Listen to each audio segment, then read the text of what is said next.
Welcome to the Tons of Industry show, and today I'm having a bombshell interview for you guys. Any person listening today will learn something. In my opinion, this is one of the best returning guests we've ever had on. Robert David Steele, RDS. For people who do not know his story, man, this can be a few hours just on the story itself. And I absolutely think this is going to be an incredible interview. I lined up with some great questions. Robert, before we get started, could you tell people that don't know your background just a little bit about yourself and your mission, just so people can understand who you are? Well, I was fortunate to grow up overseas as the son of an oil engineer. I grew up in Latin America and in Asia, including 4 years in Vietnam from 63 to 67. I have multiple degrees, including one on predicting revolution, another one on strategic misinformation. I served in the Marine Corps as an infantry officer. Then I joined the CIA and converted into an intelligence officer in the Marine Corps Reserve. Did 3 back-to-back tours overseas as a spy with 5 times the regional recruiting average. I was one of the first 2 officers assigned terrorism as a full-time target in the 1980s. I wrote the CIA Clandestine Operations Handbook. They didn't have one then, and they still don't have one today. And from there, I went to the Marine Corps. I was asked to leave the CIA. I created the Marine Corps Intelligence Command. And that's when I found out, as General Tony Zinni later confirmed, the secret intelligence community is so busy doing bad things all over the world, they provide at best 4% of what the president needs to know. And when I stood up the Marine Corps intelligence activity, I found out that the intelligence community doesn't know anything about Burundi or Haiti or Somalia or any of these other shithole countries where we have people in harm's way. So I created the open source intelligence discipline. I was shut down by the CIA. I went on to train 7,500 people from across 66 countries. And then I expanded that into open source everything engineering, which I'm passionate about, because it can lift the 5 billion poor, including the poor in Texas and Mississippi and across the United States, at 10 to 20% the cost of the failed Western model. Last but not least, I founded #OnReg, election reform. Together, I believe we will eventually prevail on President Trump to give the 70% of our citizens that are disenfranchised today by the 2-party tyranny a fair shot at not only having their vote count, but at actually serving in an honest Congress that makes evidence-based decisions. We're at the beginning of the second American Revolution, and I am proud to be on the front line, and God bless Donald Trump, because he's the guy who broke the door down. Robert, I want to ask you a very basic question at first. All modern countries that are ruled by elected governments are put to service by the people, right? In theory. How much power do Americans have collectively over the trajectory of their own country and where it's going with today's environment? What would be the most effective way for the masses to express their discontent, but also to direct the country in a better path, like actual steps, plans of action for things that we know are unsustainable? That's a very, very good question that could take a very long time to answer, but I'll give you the short answer. First, let me point out to your viewers that I'm the top reviewer for nonfiction. I've reviewed over 2,500 of the 5,000 or so books I've read in the last 15 years. Online, all free. They can be found at phi-beta-iota.net on the reviews page. That's a graduate degree in reality. The United States started going very, very bad with Woodrow Wilson and Franklin Delano Roosevelt, because they decided to turn the American government, which is supposed to serve the people, into an empire in the service of the deep state. Many people don't realize this, but the Great Depression was actually contrived by the banks with the complicity of Woodrow Wilson and FDR in order to kill the American middle class that was rising in political power, to buy up America at Depression-level prices, and to consolidate the bank's power over the government. That story is told in Wayne Jett's book, the fruits of graft, which I have reviewed. So over the past over the past 50 or 60 years, the American public has been dumbed down and drugged up. Another great book that I've reviewed is called Tavistock, and it talks about CIA handing out drugs across the 1960s. And it talks about rap music being turned into something that would make blacks violent in order to fill the prisons as a profit industry.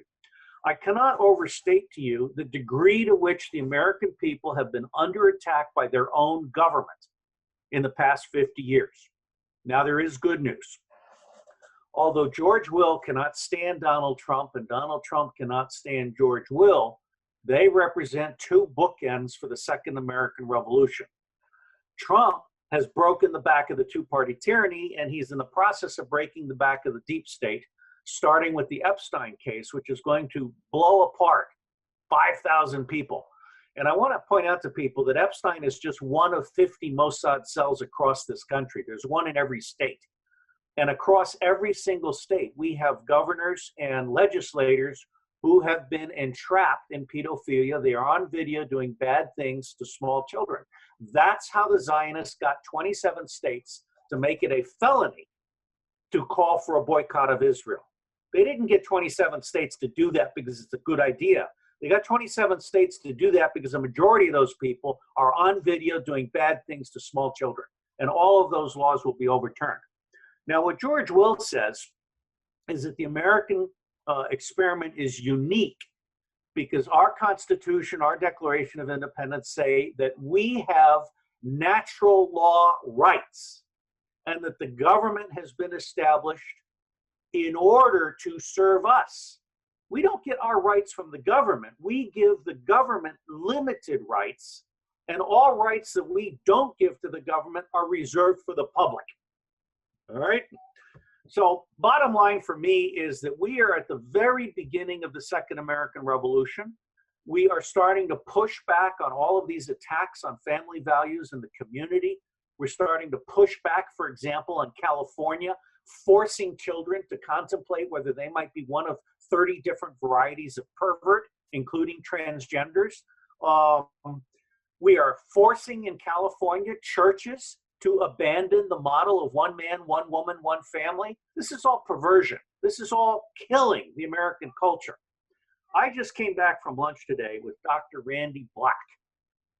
Dr. Randy Short, who was introduced to me by Dr. Cynthia McKinney.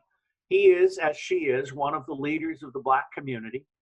He is a man who is going to help President Trump. And he is a man who told me today that the Black community overwhelmingly supports President Trump. And in his words, because he's given us our country back, I feel like an American again. This is from the blacks that the Democratic Party has taken for granted. He is predicting a double landslide for the president. I'm not so sure. But last comment, Area 51. 1 million people have signed up to invade Area 51, and 100,000 or more may invade the Federal Reserve in Washington, D.C. I suspect these two things will not happen. But if they do, you're looking at a nonviolent revolution that is going to make it clear to the U.S. government that there will be no more secret budgets. And in fact, I'm told that there is a hard date in mid-September when President Trump has ordered full disclosure. That includes free energy, anti-gravity, anti-aging, healing technologies, and so forth. There are over 6,000 patents that are covered by secrecy orders. And American citizens have been murdered as elements of their government have taken away free energy and other major inventions that would have lifted humanity at almost no cost. So mid-September is going to be interesting. I'm also expecting some major economic announcements from President Trump in the next couple of weeks. Bottom line, the American people have awoken, and this is not going to be over until the deep state is eradicated, and I'm very, very positive that's going to happen by 2024, 2026. Now, Robert, what we do on our newsletter is to cover the economic side of this, of everything that you're talking about. In replying to the first question, I want to ask you about what are America's most pressing problems and why aren't they being solved, neither by the government nor by the free market or by citizens. Do you think that an issue like unfunded liabilities for healthcare or any of the major... How about responsibility to protect for 5G? How about responsibility to protect for fluoride in the water that makes people fat and stupid? One of the reasons I was recommended for the Nobel Peace Prize in 2017 was because I'm the first guy to put together holistic analytics, true cost economics, and open source everything engineering. We have a fraudulent form of capitalism, which is basically a Ponzi scheme that is built on unlimited printing of money and absolute fabrication of wealth by the Rothschilds and others.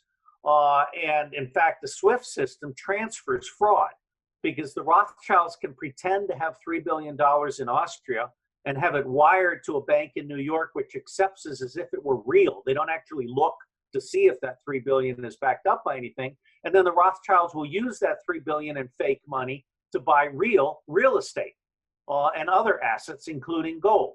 Okay. Right now, Dalio has just said, get out of the stock market, buy gold. The entire stock market is probably going to crash. Now, it will rise up again, but it's probably going to crash. What I really want to say here is that problems are not being solved because the government has gotten too big and it's in the way. And I cannot overstate the value of George Will's book, The Conservative Sensibility. It's a superb book. It's a huge book. Read my summary, which is free online. It's also a Kindle. The other books that I would emphasize in thinking about solving problems are those of Nicholas Nassim Taleb. He wrote The Black Swan, he wrote Anti-Fragile, and he wrote Skin in the Game. Another book is Elizabeth Eleanor Ostrom, who got a Nobel Prize in Economics for governing the commons. She demonstrated that the only people who understand the situation at the local level well enough to make sensible rules are the locals. And the only people who are sufficiently present and have a vested interest in enforcing the rules that they make up are the locals. What we have right now is a federal government that is out of control. I mean, I think, for example, every extension cord that I buy made in China has this long thing with fine print that I am never, ever going to read. And that's because some asshole bureaucrat in Washington made a regulation that has the power of congressional law and requires that every one of these things have this stupid fine print. One of Will's biggest points is that the presidency is run amok, Congress is not doing its job, and the judiciary has been too complacent about allowing unconstitutional expansion of executive powers. And I think that's right. And the same is true at the state level.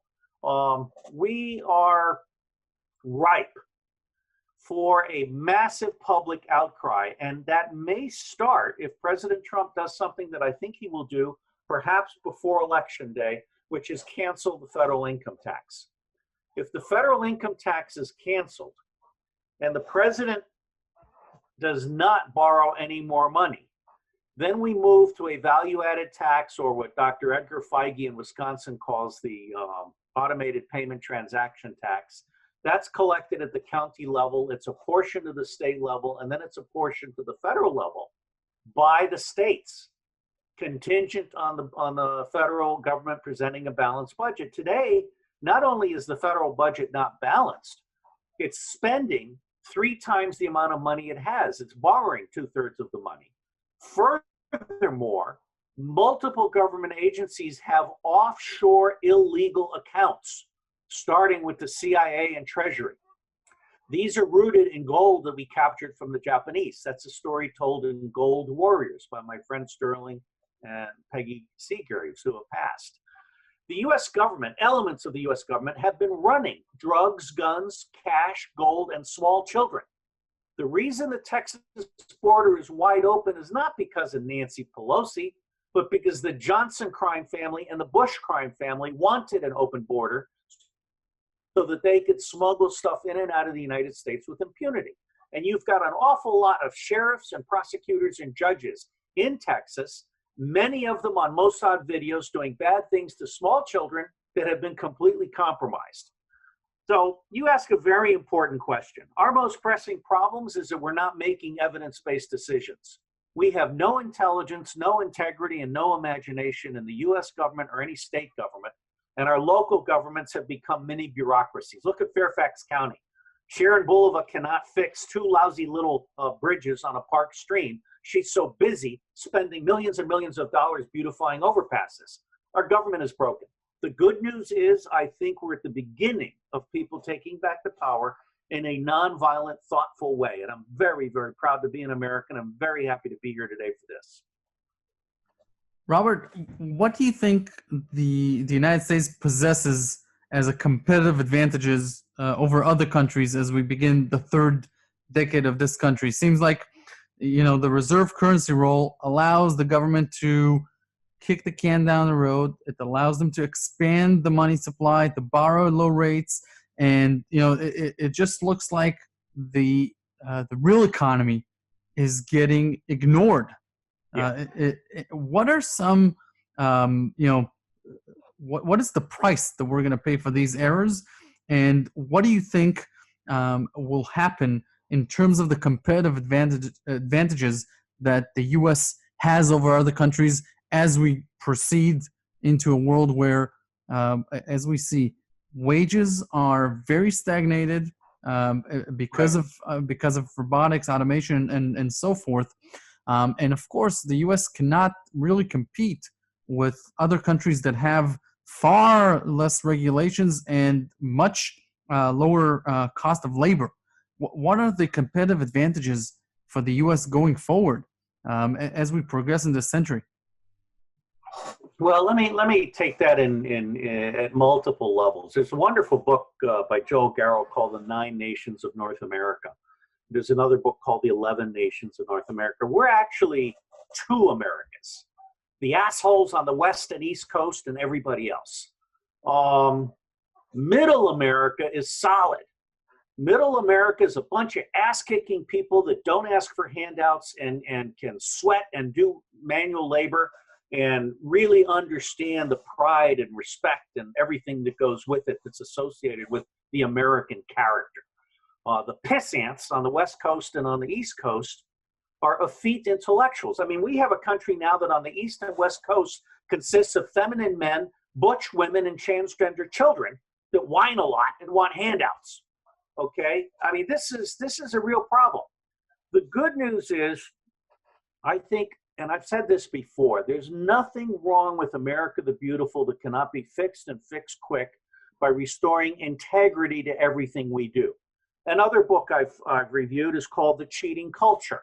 Another book by Charles Lewis is 935 Lies. I've actually specialized for the last several years in information pathologies.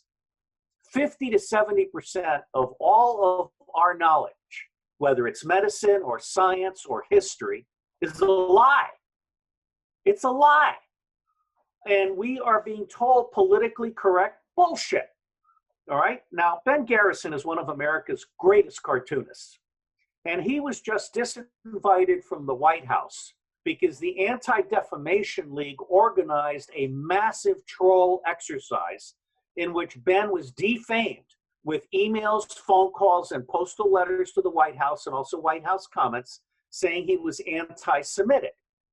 Well, I've got several TV interviews with Israeli ministers saying that this whole anti-Semitic thing is, and I quote them, a trick. That's how they repress legitimate criticism of the Zionist, genocidal, apartheid, criminal, invented state of Israel. Never to be confused with the decent Jewish people, of whom we have 9 million that are eligible voters in the United States. That's 9 million out of 200 million. The power of Israel in the United States is not based on 9 million Jewish voters. It's based on lies, bribery, and blackmail. And Jeffrey Epstein is the pinnacle of how Israel blackmails U.S. politicians and so forth. So let me end by saying this. William Greider and John Bogle both wrote books with the same title, The Soul of Capitalism. And one of the things that Greider pointed out is that the entire US economy, and Michael Lewis wrote a book called Liar's Poker in the 1980s. In the last 50 years, the entire US economy has been financialized. That's code for screwing the American worker and screwing the American consumer and creating all these financial derivatives that are like crapshoots. They're poker games, okay? And the only people that lose are the US taxpayers, particularly when the government bails out the banks. We should have let all of the banks collapse in 2008. So we have an economy that is, on the one hand, has been completely exported, something that President Trump is bringing back. We need to go back to made in America at the local level. We need to get rid of all of these government regulations. Most government regulations are designed to put the family butcher out of business. Regulations are designed to kill small business and make it possible for Amazon to take over everything, or Walmart, or whatever. I think that we're on the verge of a major change in this country. And let me say one last thing. The Western economic model is based on not doing true cost economics, which means that it's 50% waste and 90% profit. I created the model for open source everything engineering, and Marcin Jakubowski, Dr. Marcin Jakubowski of Open Source Ecology, created the Global Village Construction Set, and he has documented that we can build everything we need, such as a tractor, for 10 to 20% of the cost of the Western model, with none of the proprietary and secrecy and other impediments that come with, for example, a John Deere tractor. A John Deere tractor is $250,000, has secret software, cannot be repaired in the field, and is a monster for the farmer to get out of the field and repair it in a secret factory and then delivered back at almost ransom prices. An open source tractor has no secrets and can be repaired with plug and play parts, many of which can be 3D printed in the farmer's farmhouse. Okay? So I believe the future of the American economy is open source everything engineering, which is why I have recommended to President Trump that he create an open source agency. And of course, CIA has fought me on this for 40 years. They'll lose. Open source everything engineering and open source intelligence are the epitome of American intelligence, integrity, and imagination put to work. No more secrecy, no more rent seeking, which is what George Will says. George Will, and my last comment on this question, George Will points out that the US government has become a way for the military, industrial, and pharmaceutical and agricultural complexes to make a 700% return on their lobbying fees and to earn money they don't deserve by manipulating the federal government into picking winners and losers, and we, the people, are always the losers. Once you cut down the federal government, once you do evidence-based decision-making in Congress, once you eliminate all of these regulations and you use the education of the citizen, and I have an app that you can point at a barcode and it basically says, hi, not only have these people cheated on taxes and regulations, but this product used 7,000 gallons of water, spewed 14 gallons of toxins into the atmosphere, and is based on child labor at 50 cents an hour. No American is going to buy something once they have that kind of information. Education, not regulation, and open source, not proprietary, is how we rebuild the American economy. So many things I loved about that reply from you, Robert. It's just so many things to think about when you talk about open source, and I won't comment on them now because we don't have the time. And I want to ask you. Go right to Epstein. That's my favorite topic this week. It's true, and that's why I'm going to ask you this one, because I don't usually ask non-economic questions, but. Oh, Epstein is a very economic question, and I'll tell you why. Ask the question. Exactly, and that's why I want to tie it in, because we focus on what's the big deal, right? He's a wealthy pedophiles. No, he's not wealthy. Let's start there. He's a billionaire. Exactly, and that's what I'm talking about. His ties to intelligence is the network of people he's involved with, the cover-up, and everything else. Tie it all in for people who do not know about the big picture. Educate them. All right. Well, let me tell your audience that they're getting something here that the mainstream media and the social media, both of which are controlled by the Zionists, which have the Mossad and the Anti-Defamation League as their secret police across America. This is a story they are desperately trying to avoid.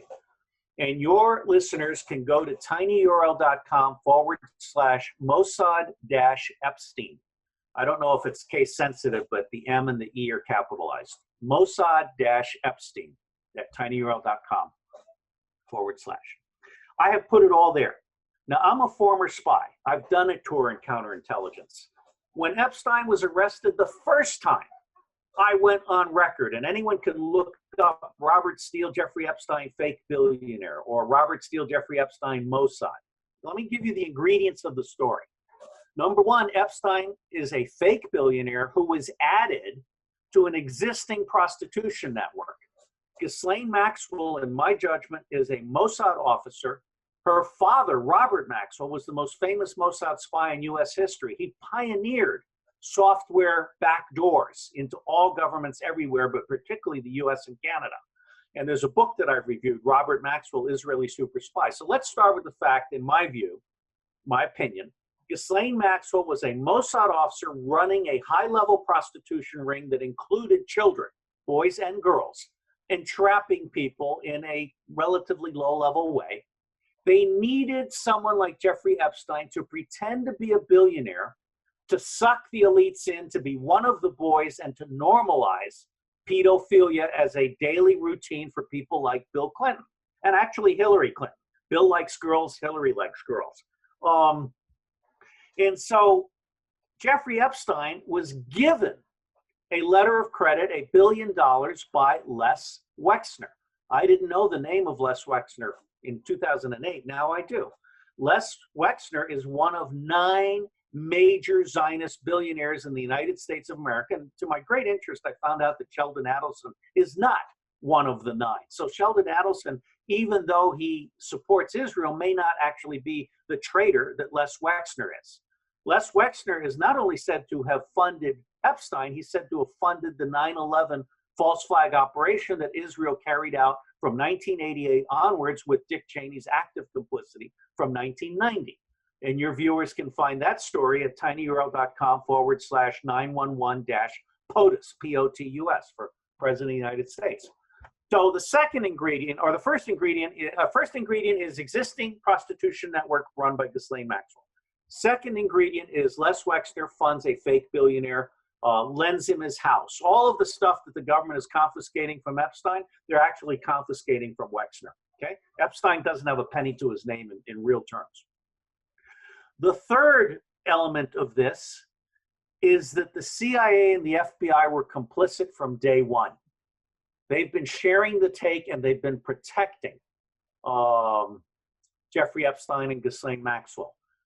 And Robert Mueller explicitly, as the director of the FBI, is the guy that told Acosta to give Epstein a slap on the wrist. This was not Acosta's bust. This was Mueller's bust, and it was whoever was at the CIA, probably George Tenet, who is not an American hero in my book. All right, now here's the last veil. Epstein is just one of at least 50 Mossad pedophilia entrapment operations across the United States of America. There is one in every single state of the union, including Alaska and Hawaii. And the FBI is letting all of them get away with it. The day is going to come when a significant number of governors, state legislators, judges, prosecutors, and sheriffs are given a choice. And I'm a huge truth and reconciliation guy, so I don't actually want to put these American citizens into jail. I want to offer them a presidential pardon in return for giving up their blackmailer. And they will give up 4 blackmailers: the Mossad, CIA, FBI, and NSA.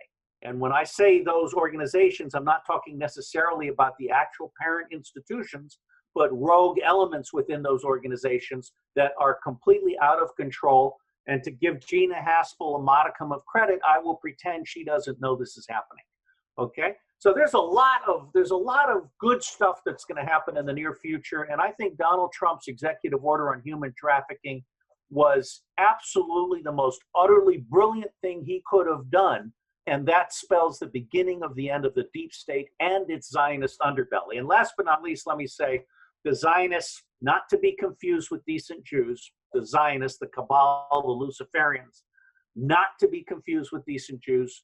They have committed 44 major strikes against the United States, acts of war against the United States of America, starting with the USS Liberty, including 9/11 and moving all the way forward to Epstein.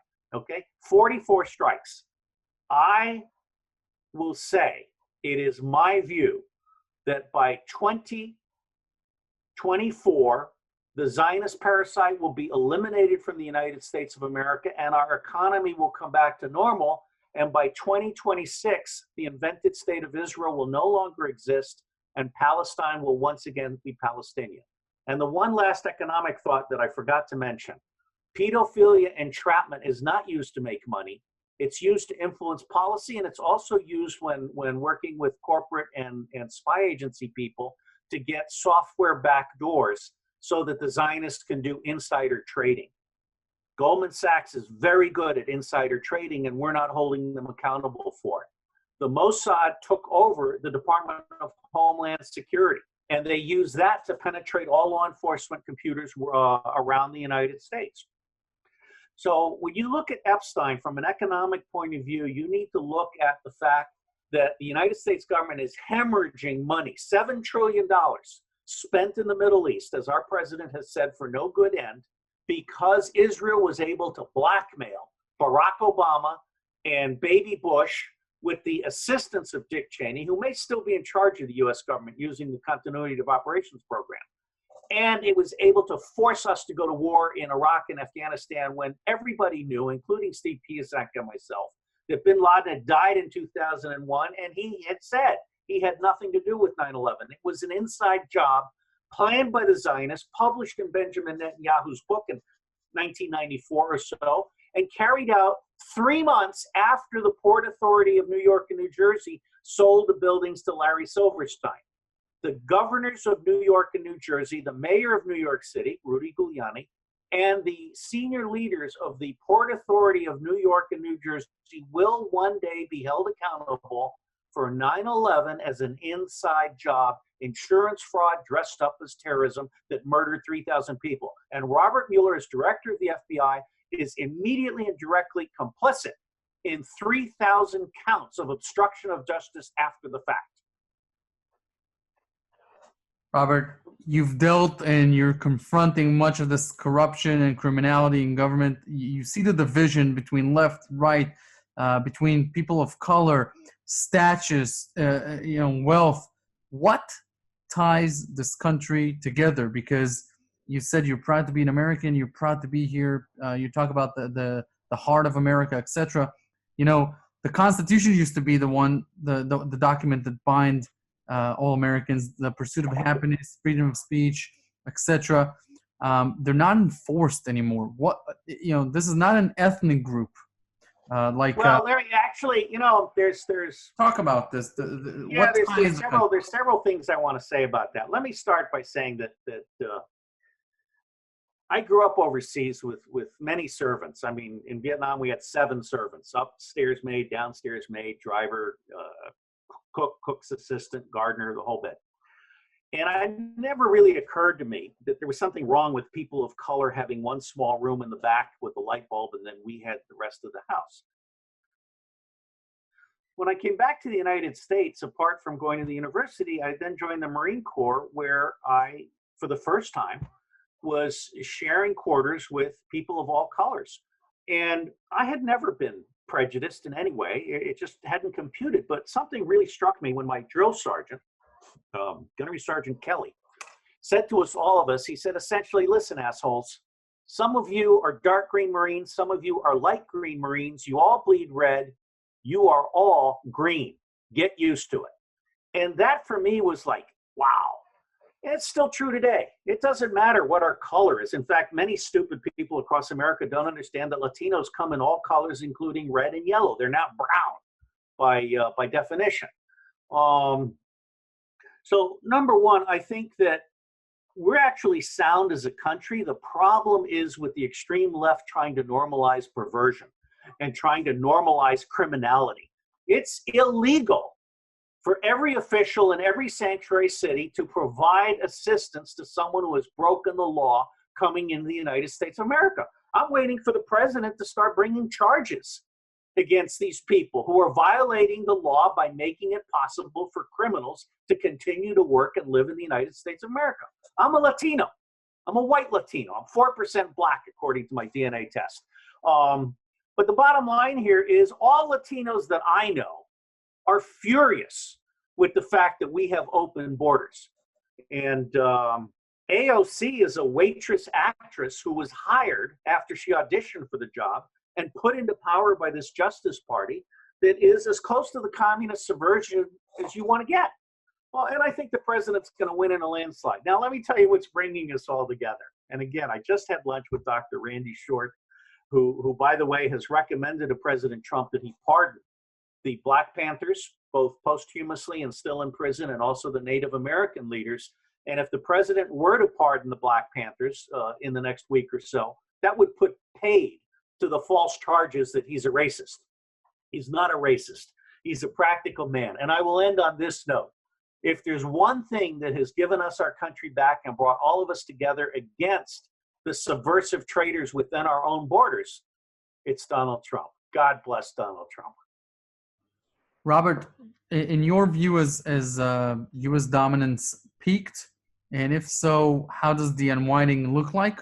Or do you foresee something else for the country of the United States? Talk about its role in the 21st century, and especially in the next 10 to 20 years. What should we expect from the United States? That's a very profound question. I think the answer is that the U.S. has peaked in terms of old world order scams. And the best days of the United States, based on open source everything engineering and a restoration of American intelligence, integrity, and imagination, are in front of us. I'm giving two speeches on full disclosure, one in California in August and one in West Virginia in September. And one of the things I'm focusing on is the fact that 1,000 years of peace and prosperity began in 2012. The Mayan calendar and all of this stuff. I'm about to review this book by David Wilcock. Makes a lot of sense. I've written a 40-page review, a summary review of David Icke's book, Everything You Needed to Know and Didn't Know Who to Ask. And I'm absolutely persuaded that, for example, there will be no nuclear war with Iran. Not only is our president smart enough to know that Benjamin Netanyahu is a lying warmonger and war criminal, but it turns out that there are energy powers above us. If you think of us as consciousness and energy, Einstein said everything is energy. Matter is just slow-moving energy. You think of us, our civilization, as one level of energy, and you imagine higher civilizations that might have higher levels of energy and manifest as energy. Everything I'm reading says that all nuclear weapons worldwide, including all of those that were just accidentally revealed in Europe by the United States, have been dismantled. They've basically been melted down. Our intercontinental missiles won't work because they've had little tiny holes put in the skin, okay? So this whole scary story that Benjamin Netanyahu is trying to tell about Iran is an absolute, utter lie, okay? There will be no nuclear war. And John Peterson, one of my friends, has looked into this as a futurist, and he says basically a nuclear war would disturb the cosmic energy force. And so we're under quarantine, and I believe that. So I think our best days are ahead of us, but in order for us to get into the future, we have to restore the Declaration of Independence, we have to restore the Constitution, and we have to restore, for example, freedom of speech, which the Zionists have completely put down. Not only do they attack anyone who is critical of Israel with troll storms, and oh, by the way, someone just got a $14 million award for being attacked by a troll storm from the extreme right, from the Daily Stormer. The Anti-Defamation League, as God is my witness, is going to see a $20 million judgment in the case that someone like Ben Garrison might bring against them. We are going to map every single letter, every single email, every single postal thing, every single donor that called the president to say Ben Garrison is an anti-Semitic monster, and we are going to bring this home to the ADL. And my ultimate goal is not money. My ultimate goal is to force AIPAC and the ADL to register as agents of a foreign power, as John Kennedy intended, and to lose their nonprofit status. They are enemy agents here in the United States of America, and they don't represent Jews. One of my favorite pictures is of Jews saying no to AIPAC. Okay, so I think we're going to see a beautiful America. Now, my friend Parag Khanna has written a very, very good book called "The Future Is Asian," and in that book he points out that Russia, which has 11 time zones, is 80% Asian. The Arctic is melting. The Chinese are building icebreakers in a polar route, which cuts 20 days off their export to Europe. The Iranians are building a pipeline from Iran to Europe. I think President Trump is going to blow everybody's mind by declassifying all these alien technologies, starting with free energy. The minute you have free energy in the United States of America, it puts the power back in the hands of the local guy and gal. And it takes that power away from the mega institutions funded by the banks whose business is monetizing the American person. Okay? So the second American Revolution is well underway. And I believe that President Trump, who is very familiar with Tesla's work, he's very familiar with the secret space program. I think President Trump is going to put America on a glide path that has infinite possibilities, starting with free energy, anti-aging, and electromagnetic healing, which also includes burying 5G and geoengineering, both of which are ecocidal and genocidal. And by the way, 5G is something that unites all Democrats and all Republicans and all independents and all libertarians and Greens. If the president comes out with an executive order forbidding 5G before Election Day, he'll get a 10 to 15% bump. Robert, where can people check out more of what you do? Tell us the website and everything like that. Well, you can just look up Robert David Steele.